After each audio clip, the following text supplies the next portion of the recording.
Charles, do you remember the Christmas when you were only 5? You came downstairs when everyone else was asleep, and old Santa had left you a cowboy suit and your younger brother a policeman's uniform. Well, what happened, Miss Boswell? Well, Ralph, he liked... I don't think she'll tell it. Let her tell it, Charlie. He liked the policeman's uniform best, so he exchanged gifts, thinking that old Santa would not find out, but he did. Thinking that Santa wouldn't find out. Santa did, yeah. You learned young in life that you can't get up early enough to put one over on Santa Claus, Charlie, right then and there. A policeman's uniform. Thank you, Mrs. Ethel Boswell. Mother. Well, by the time you wear your first long pants, Charlie...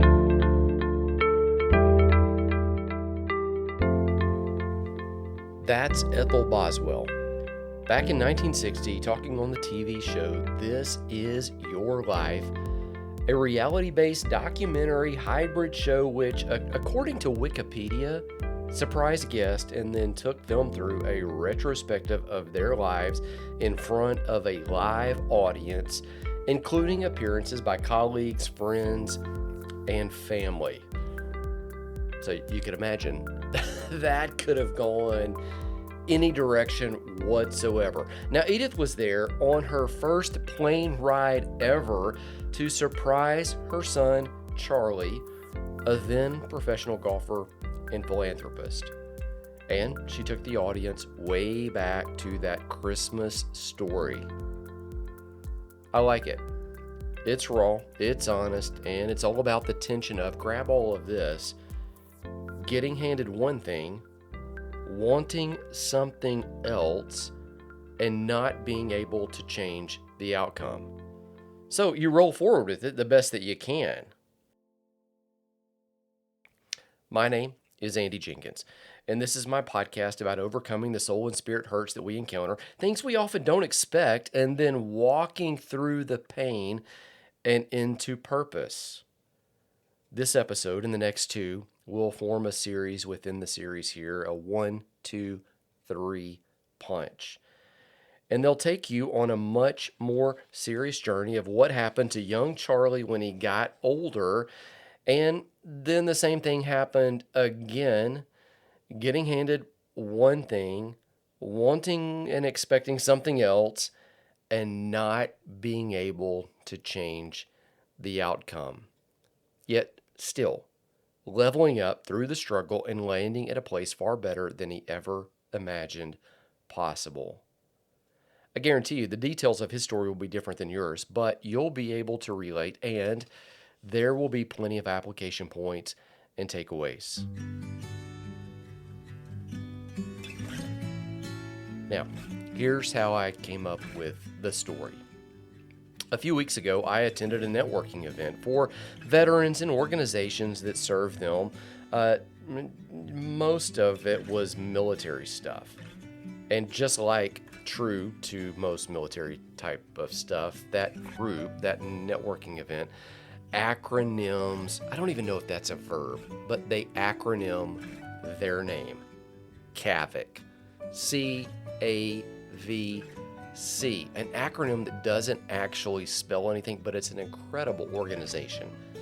CAVC, CAVC, Central Alabama Veterans Coalition.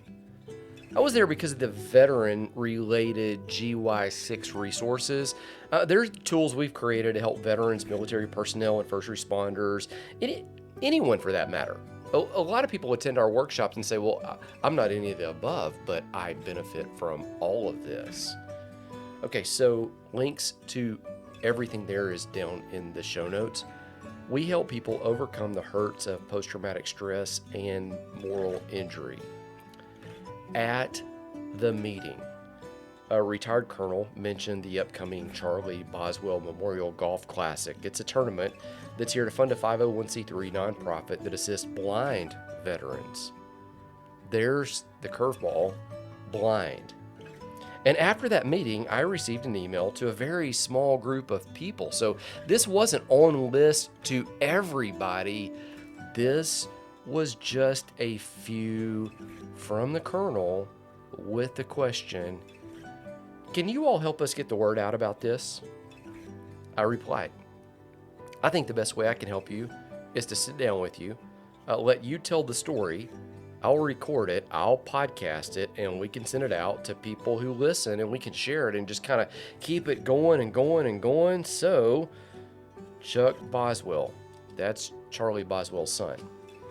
Charlie being the kid there that swapped the Christmas presents back well before 1960, because 1960 is when that story was captured, when he was an adult.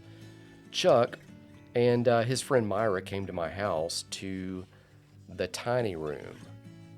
Now, you might know about the tiny room. That's Beth's room. That's Beth's room where a lot of Bible study occurs, much reading and journaling and introspection and deep conversations occur. It used to be the room for, one of our kids when we had so many of them in the house, but as they aged up, we kind of kept that room.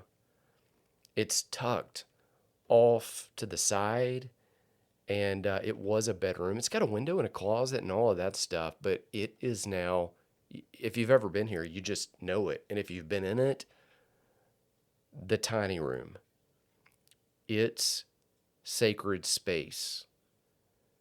We recorded the story, Chuck, Myra, myself, and then I thought after recording it, this is fantastic. I even walked upstairs and I told Beth after they left, it's like, this is, it's phenomenal.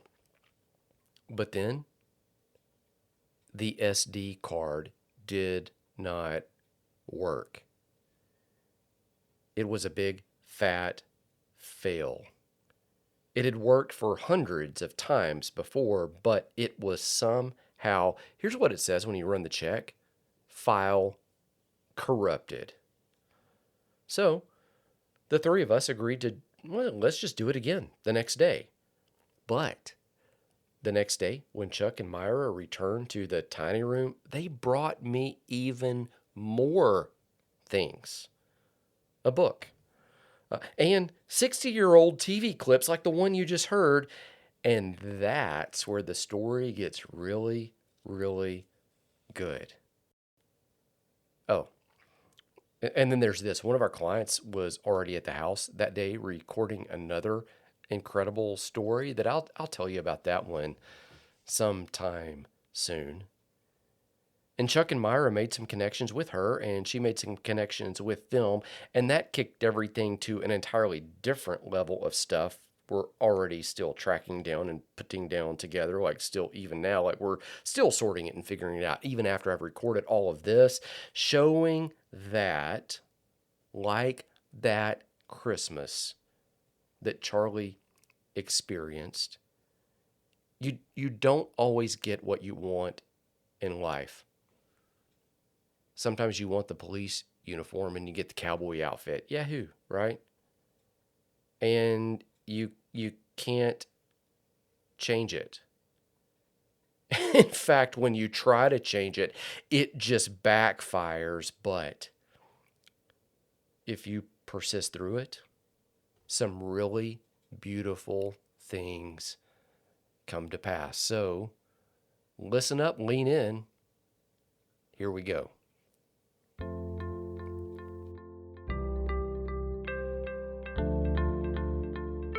The University of Alabama. That's right. That's right. Football primarily, but also baseball. And he grew up in Birmingham and Hensley and went to Hensley High School and was... This is Chuck Boswell speaking in the aforementioned tiny room, sharing the story. A really good football player there, and this was during the mid-30s, so Depression time. Man, we're going way back. And he knew that if he was going to get a college education, he was going to have to get a scholarship. You can't pay for it. You got to play for it. Got to play for it. And he always wanted to go to Alabama. He loved Frank Thomas, the coach there, and so he was able to get a scholarship and played in the seasons of 37, 38, and 39, and went to a Rose Bowl. The Rose Bowl after his sophomore year, 37, so January of 38. And it was the only Rose Bowl that Alabama lost. Oh, that's not a way you want to be. No, that's right. Yeah, that's not a way you want to be remembered. No. But his second objective, or after college, was to play professional baseball. And he played for some of the industrial teams in Birmingham. That was a league they had back then that they don't really have it now. That's right. It was amateur baseball, but it was the teams were sponsored by the various industrial companies around. So who was he playing for? Played for Birmingham Slag, which became Vulcan Materials. Okay. Notice, you won't recognize the team most likely, but he did have a contract to go. He got drafted by a pro team, but that got overridden by a draft from Uncle Sam. And that's where the expecting one thing but getting another really begins. And he was invited to come to the Atlanta Crackers spring training in 1941. But before he could get there, he was drafted. So he was about to go pro. Yes, he was. He had a contract to come to the spring practice. Okay, and gets drafted in 1941, April of 41. So this is World War II. World War II. Mm-hmm. It had Pearl Harbor not happened yet. That happened in December of 41. So at this time, but the draft was in place because Roosevelt knew the war was coming. Right. And for just a moment, let me take you back to This Is Your Life, to the intro to that June 15, 1960 episode, and notice.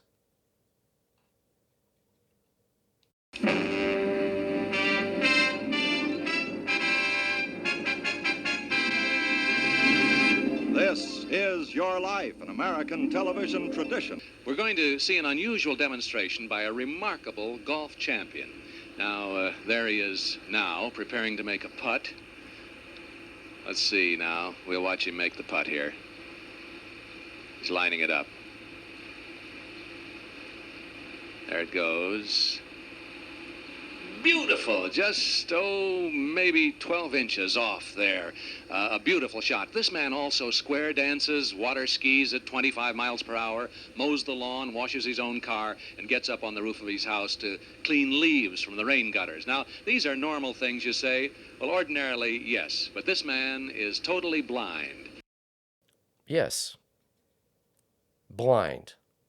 As in, cannot see. Let's talk about how we got there. the commitment at that point was 1 year. So he's thinking April of 41, April 42, he could go spring training 42. So he's just going to put the contract off For a year. A year. Yeah. Okay. And so, but then Pearl Harbor came, and so he was in for the duration of the war. That was everybody at that Everybody. point, wasn't it? So if you get drafted now, You're it in. changes Yeah. until The war ends. the war's over. Yep, that's right. So he went out to California for basic training, and the commander of the basic training camp noticed his sports background and knew they'd going to have a lot of kids coming through that were going to have a lot of spare time and could get in trouble. Yeah. So he asked Dad to stay and develop sports activities, leagues basically on military post. And so he did. He stayed there for a couple of years. Okay, so he's been drafted. And he was scheduled to go to the Pacific. Okay. And but he was able to stay. Because of the skill set. Yes, that's right. Okay. Because the war first kicked up for the U.S. in the Pacific. Primarily. In 42. Okay. And that was where he would have gone.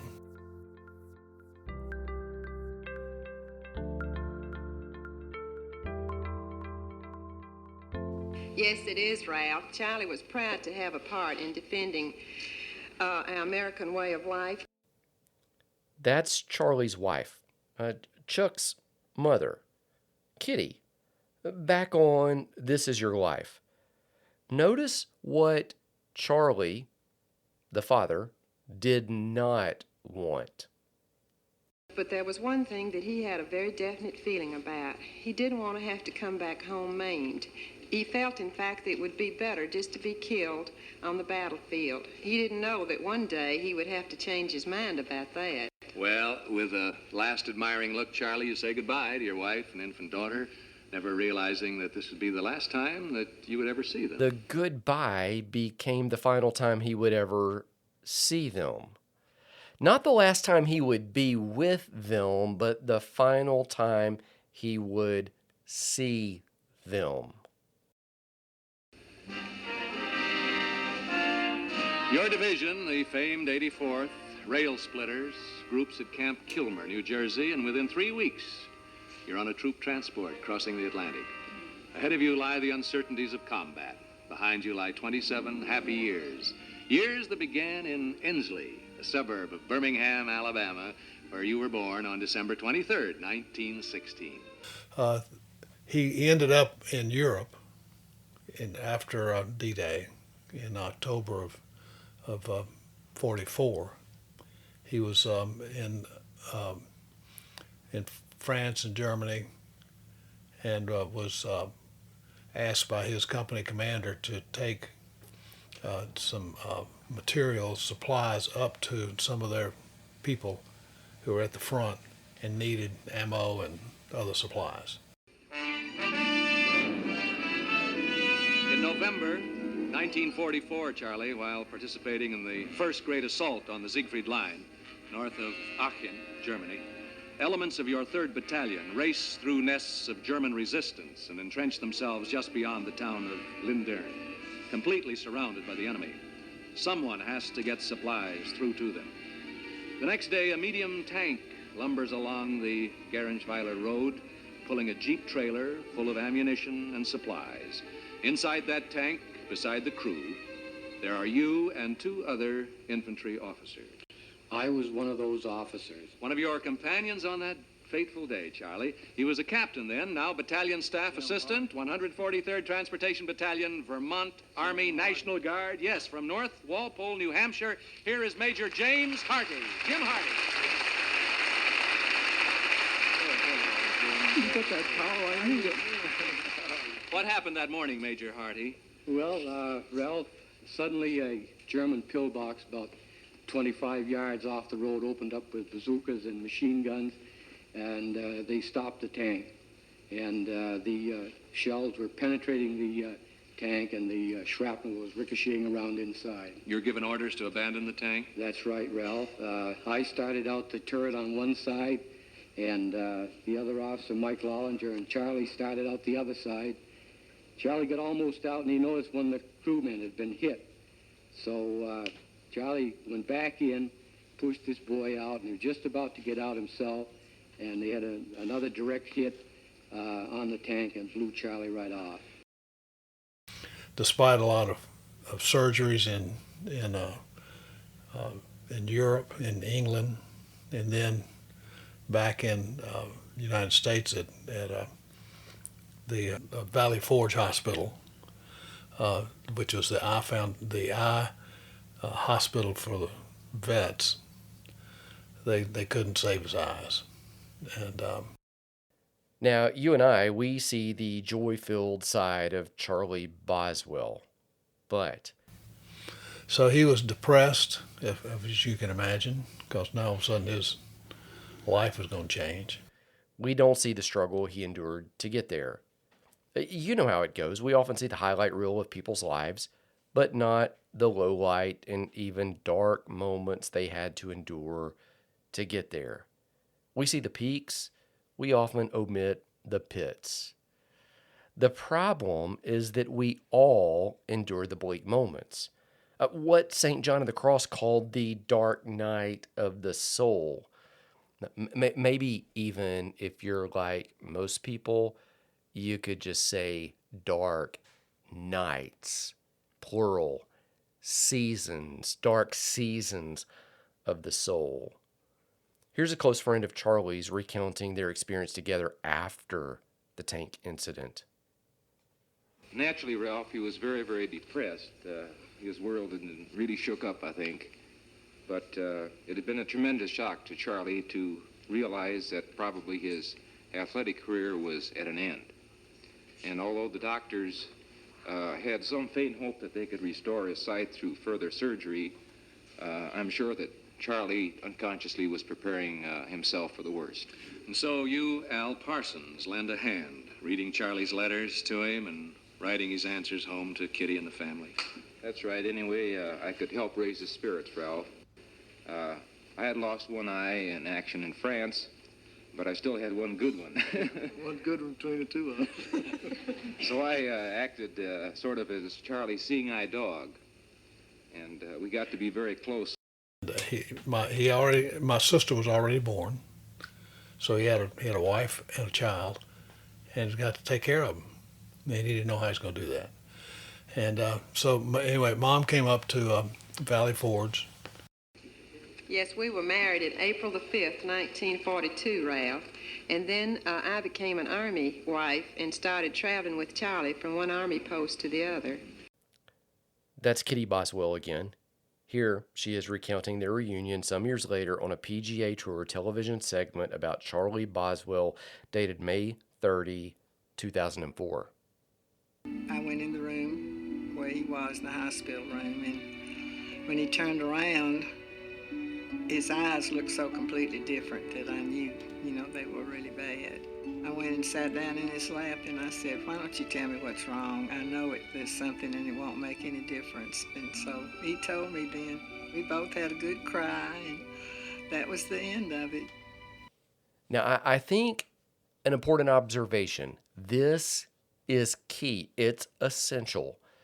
She expressed her commitment to him and her willingness to walk with him before he revealed the full scope of the issue. We often talk about unconditional love on this podcast. Not unconditional agreement, but unconditional love and total commitment. The kind that expresses you are for people first, and then walks with them before you understand everything walking with them might entail. You express commitment before you know the details. And here's a keen look into it in real time. Think about it. Everyone walks the aisle, marriage, and says they'll stick together. Here's the quote from the marital vows: "For better or for worse, and through sickness and in health." And they just assume it will always be for better and it will always be in health. But what about when you walk through the for worse moments? And what about the unhealth seasons? When you're committed to someone, their struggle becomes your struggle. You, in Kitty's words, walk through it together and you don't look back.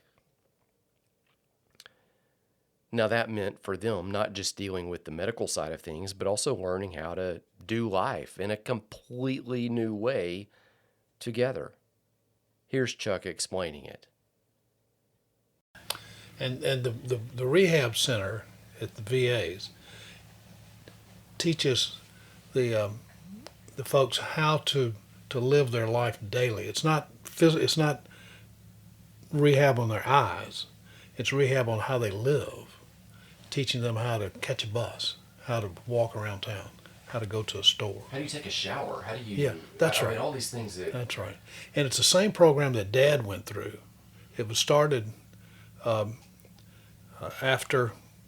World War II. In addition to the Valley Forge experience, which was a hospital and the serious rehab to get you back going. So that's what they're doing, medical. That's medical. Okay. Then in Connecticut, there was this farmhouse. A woman had a farmhouse that she lent to the VA for the sight impaired folks to come up and learn how to live day to day. And Dad went up there and... The official story is that Al Parsons, the veteran who lost one eye Now, you might have caught Charlie saying there was one good eye between the two of us. Al and his wife also moved into that farmhouse. Notice what learning to do life actually means, though. You and I don't really think about the details.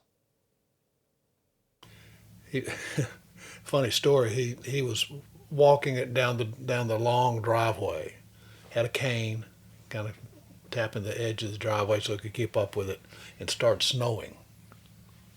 And all of a sudden the snow came down pretty hard, and he couldn't feel the edge. He's dead in the water. He couldn't feel the edge of the driveway anymore. But you don't think about stuff like that. No. There's so much you just take for granted. Yeah. But so the point is that the day is a continuation of what started in the 1940s. Still teaching people how to navigate life. That's right. And so these folks come in, and they've been seeing forever, and now all of a sudden they can't see anymore, but they still got to live. And so this and the rehab center actually was named. Dad's name was attached to it as well. It's Charlie Boswell Southeastern Blind Rehab Center. Down here at the VA? Uh-huh. Yeah. That's neat. Neat. So, the entire thing began based on a golf tournament named for a man who became a well-known championship caliber blind golfer. Let's start putting those pieces together. And while he was at Valley Forge in the rehabilitation process, he was introduced to golf. And Kenny Gleason, the corporal who was his physical therapist guy, was introducing things that would tie into his background. The rehab strategy here is to get the rehabbing man doing some things he already knows how to do, or as close to those things as you can. Remember this, though. Charlie was a football player and was about to go pro in baseball. Those two, as you might imagine, they were out. But sports were a great place for him to begin. They just needed to figure out what sport. Had he tried other sports before golf? Well, bowling. How did that go? Ball went about 3 lanes over to the right. Okay, so that was a no-go. What else did he try? Horseback riding. Okay, and just didn't like it. And they got knocked off by a tree branch. Oh. Yeah, I mean, we're laughing about it now. But yeah, but at the time, it was not. At the time, this is not. Here it is in Kenny Gleason's words from This Is Your Life. Well, he thought I was ridiculous. But after a little persuasion, he gave in. So I gave him a club and he got a few practice swings and teed up a couple balls. Daddy had never played golf. Thought it was a sissy game because he thought if somebody wasn't trying to hit you or throw something at you. Yeah, it's not football or baseball. That's right. So, but he went out and Kenny Gleason showed him how to hold the club, how to swing it, just introduced him to the game, teed the ball up for him, lined him up, and Dad's first swing was a sweet one. I stepped back, says, "Ready, Captain?" And Charlie, a sharp whack tells you that you hit the ball squarely. That's right, Ralph. And a big sight for me, it made it more. Of course, the ball ran in the middle of the fairway, 250 yards. That made one straight swing. Somebody. From that time on, I couldn't keep him off that golf course. And so, Charlie, you found your new game. How does he know it's a good hit? Because he can't see it. You can't see it, but as any golfer will tell you, you can feel it, and you can hear it. You can feel it in your hands that it just feels good. Because he was used to swing on a baseball, and hitting. He already had a swing. He already had a swing of sorts. It's similar, and so he knew what a good hit of baseball felt like. Because he had heard of baseball and he had felt. Yeah, that's right. A baseball different, but mm-hmm. And then I imagine the coach is there, and the coach is probably going crazy. Yeah, he's like, "What in the world?" That's right. Especially in light of the previous experience of bowling and horses and all of that. That's right. So it was good. That's episode 1 of 3, at least, of the story of Charlie Boswell. of expecting one thing, a police uniform or a pro sports contract, and getting handed another, a cowboy outfit, blindness. Maybe you've been there. Different details for sure. It might even in your mind be bigger or, for most of us, obviously smaller. Here's what I say to that though. Don't compare your struggle to his or to anyone else's for that matter. The only hurt you can heal is the hurt you have. Now, in the next episode, we'll answer the question, how do blind golfers actually golf?